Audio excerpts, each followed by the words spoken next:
Right hand doctor Mohanlal Singh मंजर जी का धन्यवाद। आदरणीय आज के सभा संचालक श्री प्रतीक वर्मा, आज के अन्य स्पीकर रेवरेंड मोनिका होरो, हमारे डायोसिस के अंतर्गत सभी पुरोहितगण, प्राचार्यगण, मंच आसीन सभी माननीय सदस्यगण, साउथ वेस्ट डायोसिस यूथ विभाग के प्रेसिडेंट, सेक्रेटरी, ट्रेजरर और जितने भी अधिकारीगण, सभी पेरिसों से आए हुए अधिकारीगण और उपस्थित हमारे जवान युवती, माता पिता, भाइयों तथा बहनों, आप सबों को मैं हार्दिक धन्यवाद देता हूं कि आपने आज की इस सम्मेलन में, यूथ कन्वेंशन में आए हैं और खास करके तो मुझे एक वचन दिए हैं जिसका प्रकाशन मैं आपके सामने प्रस्तुत करूं।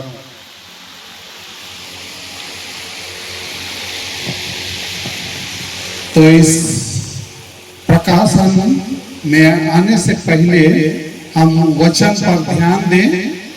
पैम्फलेट में लिखा हुआ है नीति वचन 4:13, नीति वचन 4:13, और वह वचन संक्षेप में दिया गया है, शिक्षा को पकड़े रख उसे छोड़ ना दे, शिक्षा को पकड़े रख उसे छोड़ ना दे। उसी वचन को बाइबल में जो है पूर्ण रूप से उसको एक बार पढ़ करके सुनते हैं। नीति वचन 4:13 पद में लिखा गया है, शिक्षा को पकड़े रख उसे छोड़ ना दे, उसकी रक्षा कर, क्योंकि वो ही तेरा जीवन है, क्योंकि वो ही तेरा जीवन है। ये है आज का पवित्र वचन जिसका प्रकाशन में हम लोग आएंगे। अभी मैं थोड़ा देख रहा हूं कि बहुत जगह खाली हो गया, ब्रेक में चले गए, बहुत कोई उधरे रह गए, नहीं लोग, तभी कहेंगे पूरा हाउसफुल था कि अभी खाली हो गया। एक बात तभी का स्पीच में मैं देख रहा था, आप लोग बहुत ही ध्यानपूर्वक सुन रहे थे और मैं धन्य मानूंगा कि कोई भी मोबाइल से नहीं खेल रहे थे, सब कोई अपना नोटबुक, बाइबल खोल करके ध्यान से सुन रहे थे, नोट डाउन कर रहे थे। मोबाइल से कोई जवान युवती नहीं खेल रहे थे। और अभी मैं यही उम्मीद करूंगा सब कोई अपना अपना मोबाइल को बैग में डाल दे, चाहे तो रख ले, कोई मोबाइल से नहीं खेलेंगे। और जो मोबाइल से खेलेंगे मैं देख लूंगा, उसको खड़ा करूंगा, मोबाइल से खेलते हुए देखूंगा तो खड़ा कर लूंगा। आइए हम लोग आज के पवित्र वचन की वो ध्यान आकर्षित करेंगे। मैं सवाल पे सवाल पूछता चला जाऊंगा, सवाल पे सवाल पूछता चला जाऊंगा और सवाल से ही शुरू करूंगा। इस्राएलियों का सबसे पहला राजा का क्या नाम था? इस्राएलियों का सबसे पहला राजा का क्या नाम था? जो बोलेंगे थोड़ा हाथ उठाएंगे। बहुत सारा सवाल है ना। साउल, अच्छा, साउल के बाद कौन आए थे? साउल के बाद कौन राजा आए थे? दाऊद। दाऊद के बाद सुलेमान। सुलेमान के बाद कौन आए थे? कौन बोलेंगे हाथ उठाएंगे? कोई है? हैं? रेहोबोआम बोल रहे हैं, रेहोबोआम। थोड़ा सा अधूरा हुआ, नहीं सुनाई दे रहा है? अच्छा, मैं इसी जगह बोल दूंगा। साउल के बाद दाऊद, दाऊद के बाद सुलेमान, सुलेमान का 2 बेटा हुए। बड़ा बेटा का नाम जेरोबोआम और छोटा बेटा का नाम रेहोबोआम। दोनों ही राजा हुए और वहीं पर इस्राएल राष्ट्र 2 भाग में बंटवारा हो गया, उत्तरी राज्य और दक्षिणी राज्य। उत्तरी राज्य का राजा हुआ बड़ा बेटा जेरोबोआम और दक्षिणी राज्य का राजा हुआ छोटा बेटा रेहोबोआम। मैं आगे अब नहीं जा रहा हूँ आगे, ठीक है, थोड़ा और पीछे लौटूंगा। तो तीसरा राजा कौन हुए इस्राएलियों का? सुलेमान। वही सुलेमान राजा के द्वारा लिखा हुआ नीति वचन का पुस्तक को हम लोग देखेंगे। इसमें हेडिंग में दे दिया गया है कि दाऊद के पुत्र सुलेमान का नीति वचन, एक का एक में लिखा गया है। दाऊद के पुत्र इस्राएल का राजा सुलेमान के नीति वचन, उन्हीं का पुस्तक को आज हम लोग ध्यान मनन चिंतन करने के लिए कोशिश करेंगे।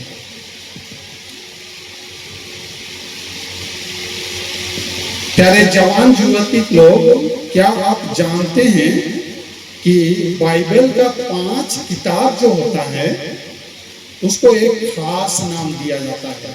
5 किताब जो है बाइबल में, कितना किताब है टोटल? 66 ना, 66। तो उनमें से 5 किताबों का एक अलग ही नाम है और वह नाम है पोइटिकल वाइजडम लिटरेचर, काव्य और बुद्धि साहित्य, कविता और बुद्धि साहित्य। 5 किताब को उस कैटेगरी में रखते हैं, पोइटिकल वाइजडम लिटरेचर। कौन कौन 5 से किताब होगा? कोई बोल पाएंगे? मैं कई बार बोला हूँ अनेक जगह में, कोई बोलेंगे? हाथ नहीं उठेगा। अच्छा, 5 किताब नोट डाउन कर लीजिए। आयुब, भजन संहिता, नीति वचन, श्रेष्ठ गीत और विलाप गीत। आयुब, भजन संहिता, नीति वचन, श्रेष्ठ गीत और विलाप गीत। ये जो 5 किताब हुआ उसको नामकरण किया जाता है पोइटिकल वाइजडम लिटरेचर, काव्य और बुद्धि साहित्य। और इस तरह की नामकरण करने के पीछे यह अर्थ बनता है कि ये जो 5 किताब गीत किताब है, कविता है, प्रोज नहीं है, लेकिन तो क्या है? पोइट्री है, कविता है, और इसलिए इस प्रकार का नामकरण किया जाता है। उसमें से जो आज का पाठ वचन, नीति वचन, कविता भाग में आता है, पोइटिकल वाइजडम लिटरेचर के अंतर्गत में आता है। और इस नीति वचन को अगर हम लोग ध्यान करेंगे, इसमें 31 अलग अलग गीत है, 31 हिम्स है, जिसको अध्याय नहीं कहा जाता है, लेकिन तो एक एक गीत है। 31 गीत है इसमें, 31। और इन सारे गीतों को अगर देखा जाए तो अलग अलग विषय वस्तु का गीत है, एक ही प्रकार का गीत नहीं है, अलग अलग प्रकार का गीत है। शुरू हुआ है युवकों को सलाह के रूप में, युवकों को सलाह, एक विषय, जवान युवतियों को कैसा रहना चाहिए, कैसा उनका जीवन होना चाहिए, कैसा चाल चलन, कैसा उनका आदर्श होना चाहिए, सारी बातों को अगुवाई देते हुए, शिक्षा देते हुए प्रारंभ किया गया है युवकों को सलाह देते हुए कि बुद्धि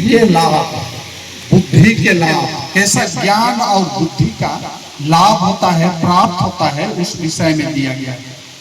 अगला विषय मिलता है हम लोगों को व्यभिचार के विरुद्ध चेतावनी, व्यभिचार नहीं करना है, और उस व्यभिचार के विरोध में चेतावनी दिया गया है कि मनुष्य जाति को, जवान युवतियों को व्यभिचार नहीं करना है। अगर कोई व्यभिचार करता है तो उसका क्या प्रतिफल होता है, क्या दंड दिया जाता है, उन विषयों को दिया गया है। अन्य विषय का चेतावनी भी दिया गया है, अन्य चेतावनी है। और अगला विषय होता है बुद्धिमानी और मूर्खता, दोनों को तुलनात्मक रूप से दर्शाया गया है। बुद्धिमानी व्यक्ति और मूर्ख व्यक्ति कंपैरिजन करते हुए दर्शाया गया है। आगे है सुलेमान का नीति वचन। अगला विषय है राजा को भी सलाह दिया गया है, राजा को सलाह। और अंत में आदर्श पत्नी, इन सारी विषयों को इस सुलेमान का नीति वचन में लाया गया है। तो आज हम लोग चौथा गीत को देखने के लिए प्रयास करेंगे और उसका 13 पद को। चौथा गीत अगर धर्मशास्त्र खोले हैं तो वहाँ हेडिंग दिया गया है बुद्धि के लाभ। बुद्धि के लाभ, ये है चौथा गीत का शीर्षक। और इस भाग में खास करके बुद्धि, ज्ञान, शिक्षा कैसा प्राप्त होता है, किन किन स्रोतों से मिलता है और उसको कैसा इस्तेमाल करना चाहिए, सारी बातों को यहाँ चौथा गीत में दर्शाया गया है। आइए हम लोग 31 पद को ध्यान दें जो आज का मूल वचन है। शिक्षा को पकड़ेगा, उसे छोड़ ना दे। मैं क्या बोला, उल्टा मैं पढ़ दिया ना।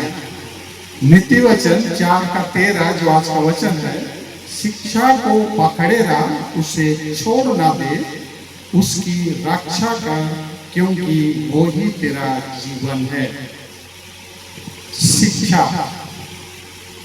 शिक्षा जिसको हम लोग कहते हैं एजुकेशन है। और उन स्रोतों को, चाहे तो इस शिक्षा की बातों को मैं 3 बिंदुओं में आप लोगों के सामने रखने के लिए प्रयास करूंगा। 3 बिंदुओं में रखने के लिए प्रयास करूंगा। पहला भाग है, चाहे तो पहला बिंदु जिसका शीर्षक हम लोग दे सकते हैं सेकुलर एजुकेशन। सेकुलर एजुकेशन, चाहे तो कहेंगे ये जो जगत की शिक्षा है सेकुलर, ये जो दुनियादारी शिक्षा जो है सेकुलर एजुकेशन। और इस एजुकेशन के तहत हमारे माता पिता हमें क्या करते हैं, जिस समय हम लोग छोटे ही थे, जिस समय 5 इयर्स के थे या तो 6 इयर्स 7 इयर्स के थे, उसी समय हमारे माता पिता हमें स्कूल में हमारा नाम को दर्ज किए, स्कूल में नाम लिखा दिए। कितने कोई LKG से शुरू किए, कितने कोई स्टैंडर्ड 1 से, पहला क्लास से हम लोगों का एजुकेशन शुरू हुआ। स्कूल की शिक्षा, सेकुलर एजुकेशन जिसको मैं कहता हूँ, स्कूल की शिक्षा। और यह शिक्षा जो है स्टेप बाय स्टेप, प्रति वर्ष एक सीढ़ी को तय करना होता है। एक सीढ़ी को हम लोग तय करते हुए अब तक पढ़ते आए हैं। पहला क्लास के बाद दूसरा क्लास, दूसरा से तीसरा, चौथा, पांचवा, ऐसा प्रति वर्ष एक सीढ़ी हम लोग चढ़ते अब तक जो हमारा एजुकेशन है उतना दूर तक हम लोग पहुंचे थे। और हमारा एक लक्ष्य बन जाता है, एक उद्देश्य बन जाता है कि मैं एक दिन पढ़ूं लिखूं और एक अच्छा नौकरी करूं,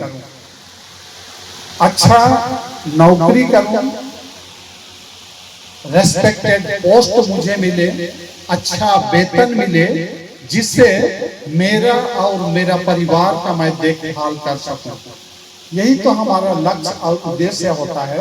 और उस सीढ़ी को हम लोग एक स्टेप आगे बढ़ते बढ़ते उस मंजिल की ओर बढ़ते बढ़ते चले जाते हैं, उस मंजिल की ओर बढ़ते बढ़ते चले जाते हैं। वचन में जो हमें दिया गया है, शिक्षा को पकड़े रह उसे छोड़ ना दे, शिक्षा को पकड़े रह उसे छोड़ ना दे। इस सेकुलर एजुकेशन में जो हमारा कैरियर का स्थापना करता है,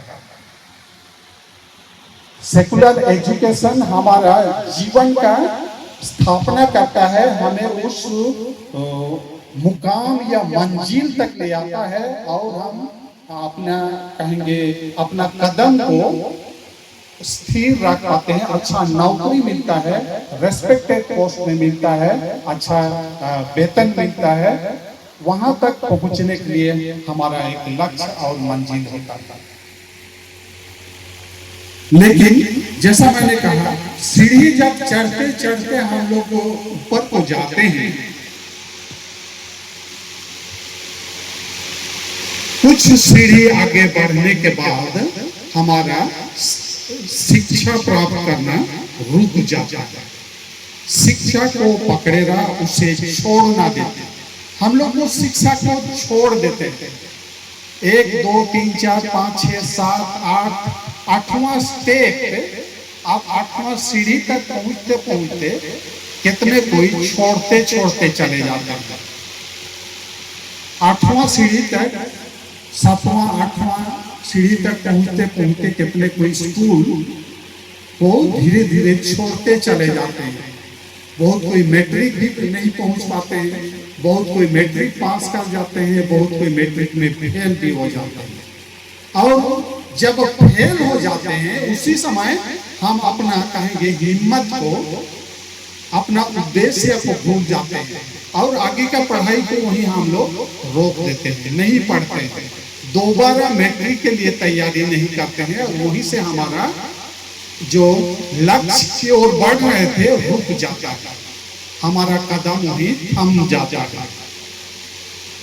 बहुत कोई मैट्रिक पास करते हैं, +2 में ज्वाइन करते हैं, +2 पढ़ते हैं, +2 के बाद कितने कोई आगे बढ़ पाते हैं, कितने कोई नहीं बढ़ पाते हैं और उसी आसपास में मैट्रिक +2 उसी आसपास में हमारा कदम डगमगाने लगता है और हम लोग शिक्षा को छोड़ देते थे, आधा अधूरा ही रह जाता था।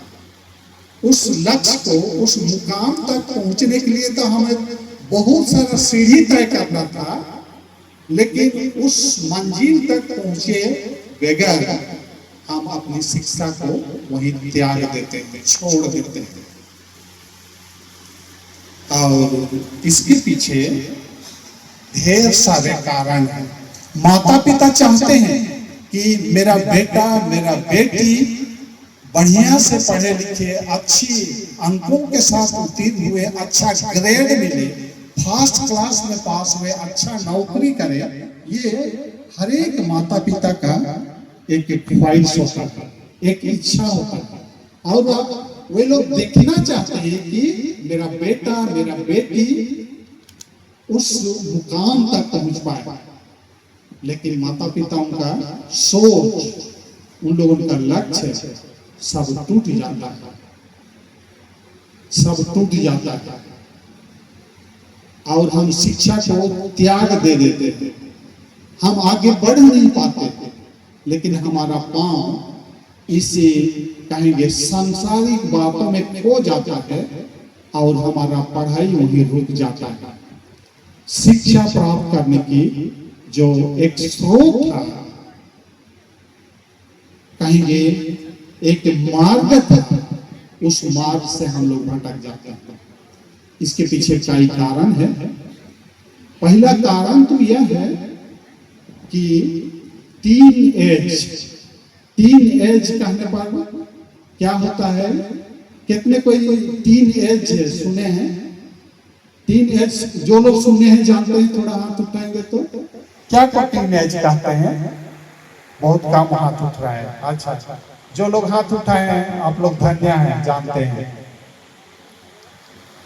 टीन एज उसी को कहते हैं। हमारा उम्र जब 10 से आगे अंग्रेजी में काउंट करेंगे तो कैसा होगा? 10, 11, 12, 13। वहां एंडिंग क्या हो गया? 3 हो गया ना। 13 के बाद उधर जाएंगे 13, 14, 15, 16, 17, 18, 19, उसके बाद 20। उधर 3 खत्म हो गया। यानी कि 13 से लेकर के 19 तक का जो उम्र बनता है उसको टीन एज कहते हैं। टीन एज कहते हैं। और इस टीन एज में हमारे बच्चे बहुत रंग रंगीला को पसंद करते हैं। अच्छा अच्छा कपड़ा पहनना, बालों को बहुत स्टाइल से गूंथना। बहन आप मोबाइल से बात कर रही हैं? अच्छा, मैं एक्सक्यूज कर दिया, नहीं तो आपको खड़ा करके नाम पूछे रहता। अच्छा, तो मैं क्या बोल रहा हूँ, टीन एज जो है हमारे बच्चों को बना सकता है, बिगाड़ भी सकता है।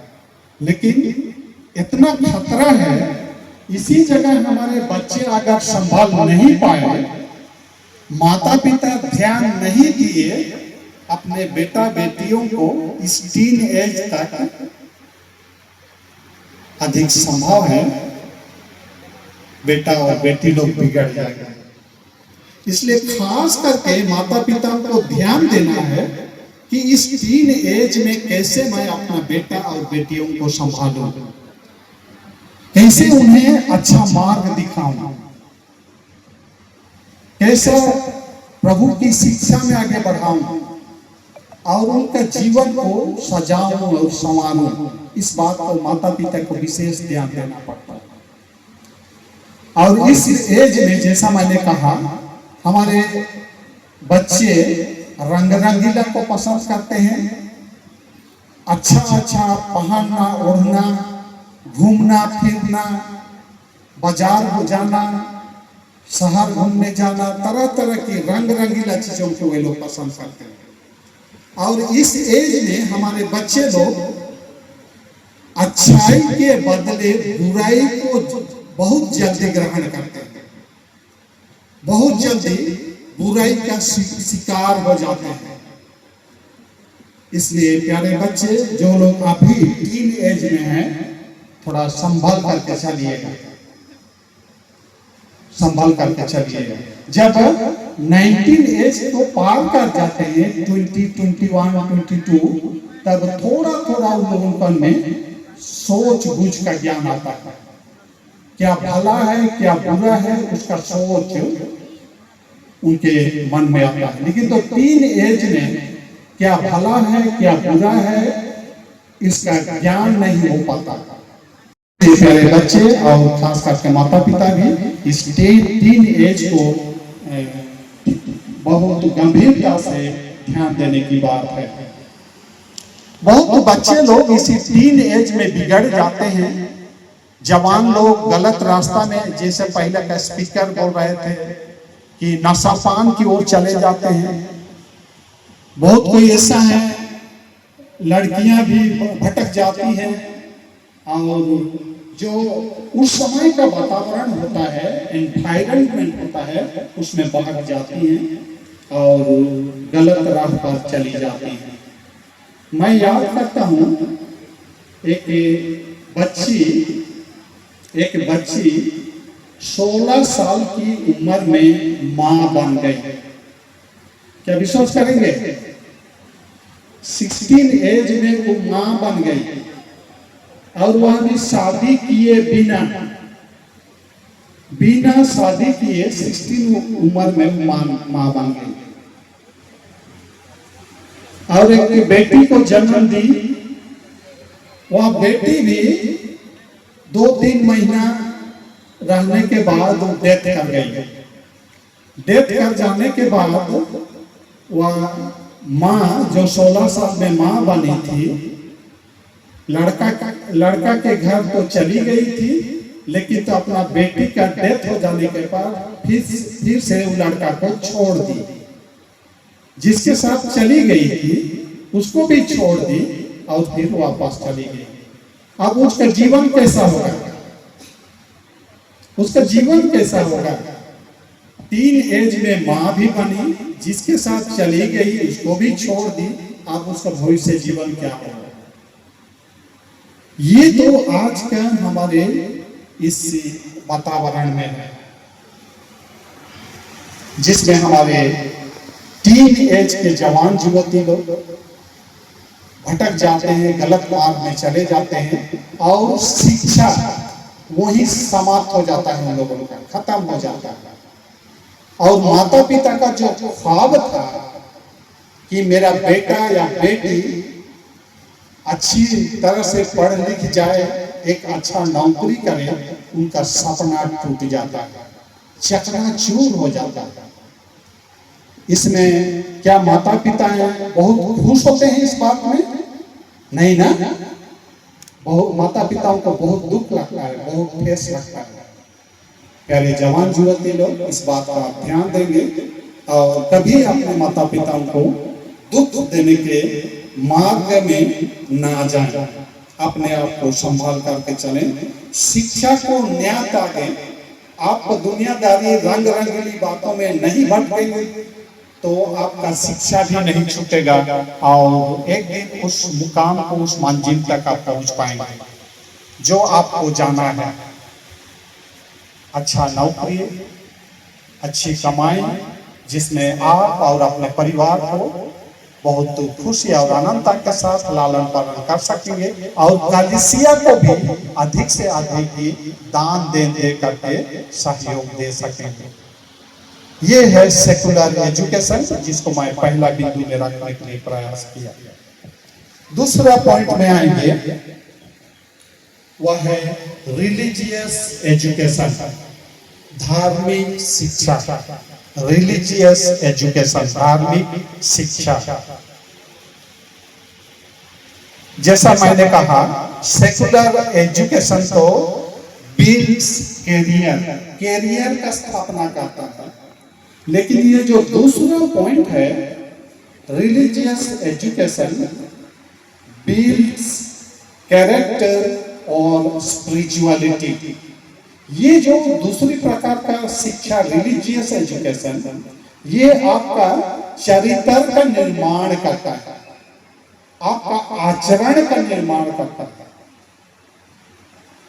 दूसरी प्रकार की शिक्षा, और इस शिक्षा का प्रारंभ हम संडे स्कूल से करते हैं। संडे स्कूल से, संडे स्कूल टीचर्स हमें शिक्षा देते हैं। उसी शिक्षा के क्रम में हम लोग आगे बढ़ते हैं।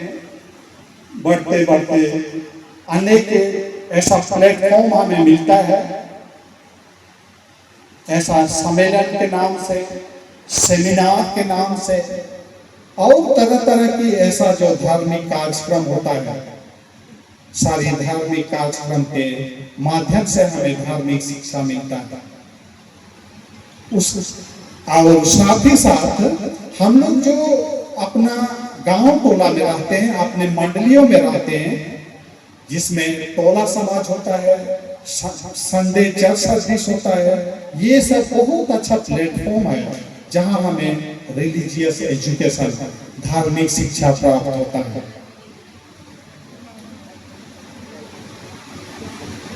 और जैसा कि मैंने कहा, धार्मिक शिक्षा हमारा चरित्र का निर्माण करता है, वचन की शिक्षा में हमें आगे बढ़ाता है, धार्मिक जीवन में आगे ले चलता है, अनंत जीवन के मार्ग में हमारा जीवन को आगे ले चलता है। और इसी धार्मिक शिक्षा में हमें शिक्षा को नहीं त्यागना है, जैसा आज का मूल वचन है, शिक्षा को पकड़े रह, उसे छोड़ना दे।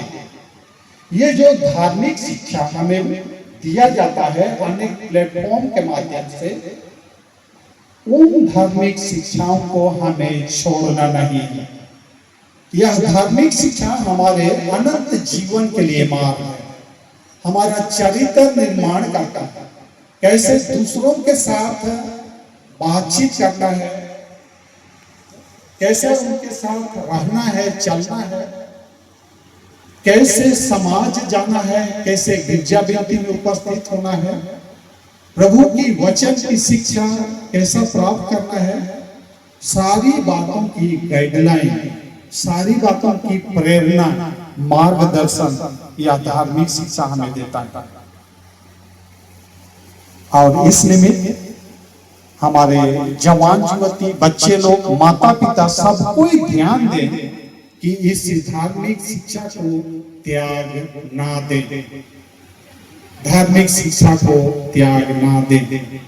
लेकिन आज के समय में यही देखा जाता है कि हमारे जवानगण, विशेष करके हमारे जवानगण धार्मिक शिक्षा में जहाँ थोड़ा कमी या शिथिलता दिखने को मिलता है, विशेष करके हमारे कहेंगे पुरुष वर्ग के जवान लोग, जहां कहीं भी धार्मिक कार्यक्रम होता है या गिरजा बेदी होता है, जहां महिलाओं की संख्या बहुत अधिक होता है, हमारे लड़कियां बहुत संख्या में उपस्थित होते हैं, लेकिन आज देखा जाता है कि हमारे जवान लोग, पुरुष लोग, लड़के लोग बहुत कम उपस्थित होते हैं। और इस तरह से उनका रुझान उस धार्मिक शिक्षा से दूर होते होते चला जाता है, ऐसा प्रतीत होता है। लेकिन तो आज के ये जो मूल वचन की शिक्षा में यही कहा गया है, शिक्षा को पकड़े रहो, उसे छोड़ना दे। या जो धार्मिक शिक्षा है उसको छोड़ना नहीं है, त्यागना नहीं है, भटकना नहीं है, लेकिन तो इस धार्मिक शिक्षा का प्राप्त करने के क्रम में अपना जीवन को आगे ले चलना।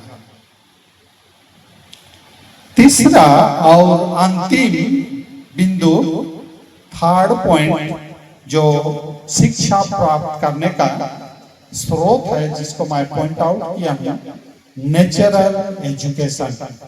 नेचुरल एजुकेशन, स्वाभाविक शिक्षा, नेचुरल एजुकेशन।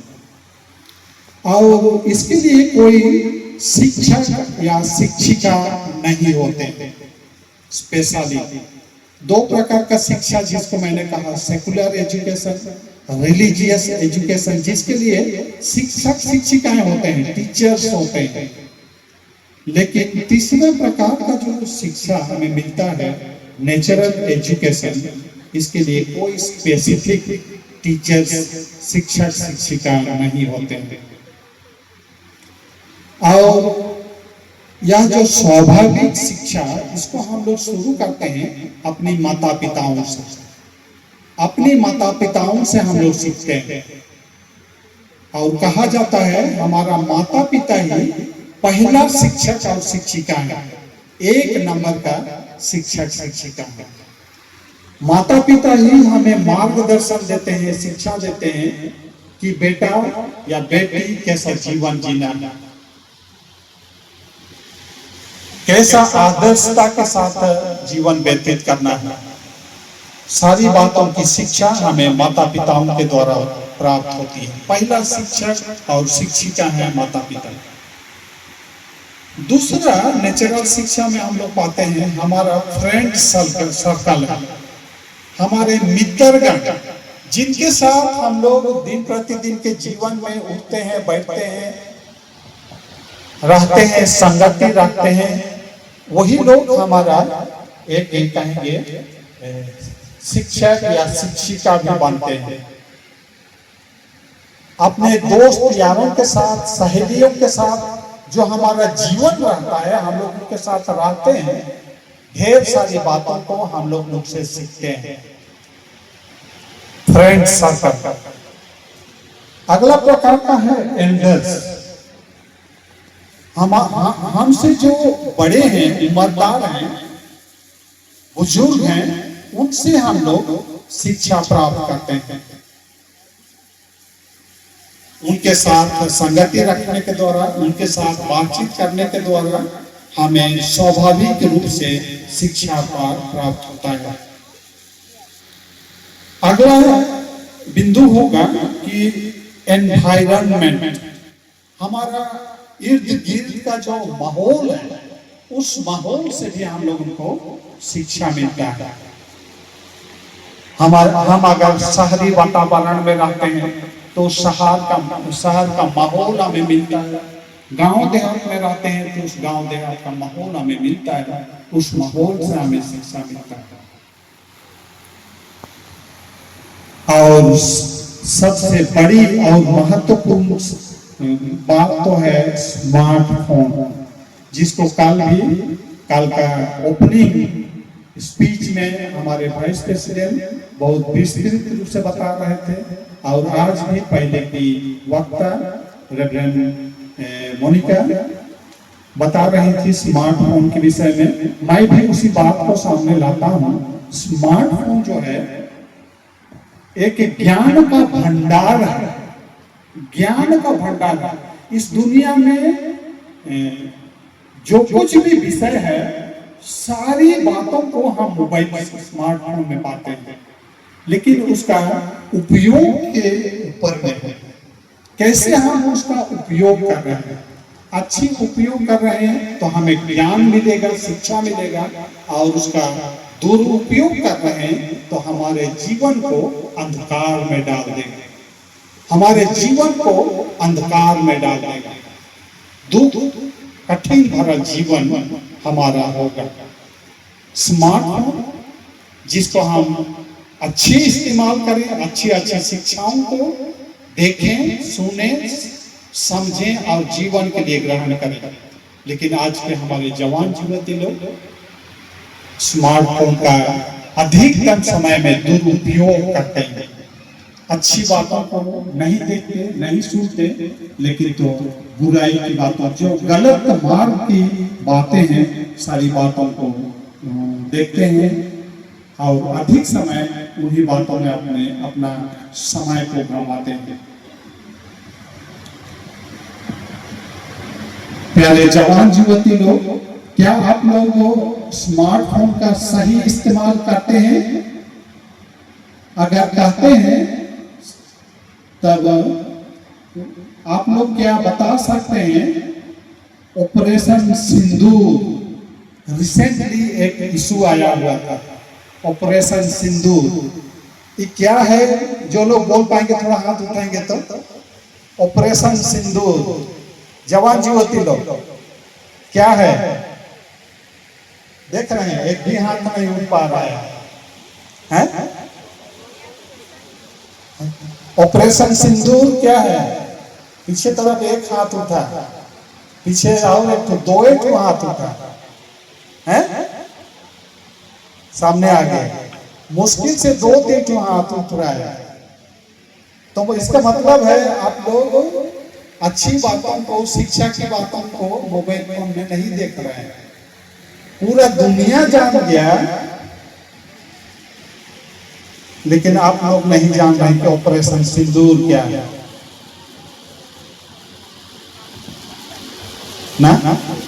इसलिए इसी में प्रमाणित हो रहा है कि आप लोग शिक्षा की बातों को नहीं देखते हैं, नहीं सुनते हैं। अच्छा, वाकफ बिल कितने को सुने हैं? वाकफ बिल ये भी बहुत बर्निंग इशू है, रिसेंटली इशू भारतवर्ष का। कितने कोई जानते हैं? हाथ उठाएंगे। वाकफ बिल, उधर में 2 हाथ उठाए, देख रहे हैं जवान युवती लोग कोई हाथ उठा नहीं पा रहा है। वाकफ बिल क्या है? ऑपरेशन सिंदूर क्या है? इस सब को अगर आप लोग स्मार्टफोन में देखे रहते, आपका जिस समय रेलवे जो क्या कहेंगे इंटरव्यू देने जाते हैं ना, रेलवे का बैंक का, उस समय हो सकता है यही सवाल आएगा, ऑपरेशन सिंदूर क्या है? क्या जवाब दीजिएगा? आपको प्रतिदिन न्यूज देखिएगा तो आपका कैरियर स्थापना के लिए भी सहयोग होगा। बिना पढ़े ही आप लोग जान जाएंगे कि ऑपरेशन सिंदूर क्या है, वाकफ बिल क्या है। मैं जान गया कि आप लोग अच्छी बातों को नहीं देख रहे हैं, इसलिए प्रिय, मेरे अति प्रिय जवान युवती लोग, कैसे जवान युवती लोग आप लोग हैं? अति प्रिय, बिलव्ड यूथ। मैं दीनता के साथ, नम्रता के साथ आप लोगों को रिक्वेस्ट करता हूँ, स्मार्टफोन का सही इस्तेमाल कीजिए। जो आपको जीवन दे सकता है, आपका कैरियर स्थापना करता है, उन्हीं बातों की आप देखने के लिए, सीखने के लिए, जानने के लिए प्रयास कीजिए। मैं नहीं बता रहा हूँ ऑपरेशन सिंदूर क्या है, वक़्फ़ बिल क्या है, अपने से सीख लीजिएगा, जानना चाहिए। ठीक है प्यारे जवान युवती लोग, मैं 3 बिंदु में इस मूल वचन को रखने के लिए प्रयास किया। एक तो सेकुलर एजुकेशन, दूसरा रिलीजियस एजुकेशन और तीसरा है नेचुरल एजुकेशन। तीनों प्रकार का एजुकेशन को आपको छोड़ना नहीं है। जहां आप छोड़ देंगे तो वहीं आपका कहेंगे जीवन वहीं से कहेंगे आपका आगे बढ़ना कदम थम जाएगा, आपका लक्ष्य, आपका उद्देश्य वहीं रुक जाएगा और आप उस मुकाम तक, उस मंजिल तक नहीं पहुंच पाएंगे। इसलिए तीनों प्रकार की शिक्षा को आप लोग थामे रहिए, निरंतर इन सारी शिक्षाओं को लेने के लिए प्रयास कीजिए। और जिसको सुलेमान पहला गीत का 7वां पद में क्या कहते हैं, नीति वचन 1 का 7 युवकों को सलाह दिया गया है। नीति वचन 1 का 7 युवकों को सलाह दिया गया है, जवान युवतियों को। क्या से शुरू करते हैं सुलेमान? यहोवा का भय मानना बुद्धि का मूल है। बुद्धि और शिक्षा को मूढ़ ही लोग तुच्छ जानते हैं। इसलिए सबसे पहले और महत्वपूर्ण बात यही होगा कि यहोवा परमेश्वर का भय मानिए। वहीं से बुद्धि, वहीं से ज्ञान, वहीं से शिक्षा का प्रारंभ होता है। और यहोवा का जब भय मानिएगा, निश्चय करके आपका जीवन सफल सिद्ध होगा। आपका एजुकेशन, आपकी शिक्षा, आपकी लक्ष्य, आपकी उद्देश्य जिसमें यहोवा परमेश्वर बहुत ऐसा आशीषित करेंगे और सारी बातों में सफल सिद्ध होगा। इसलिए प्यारे जवान और युवती, आज के इस मूल वचन के आधार पर हम अपने जीवन को ढालने और चलने के लिए एक प्रयास करेंगे और जिसमें हमारा जीवन में बदलाव दिखेगा और हम एक आदर्श जवान युवती के रूप में निखरने पाएंगे।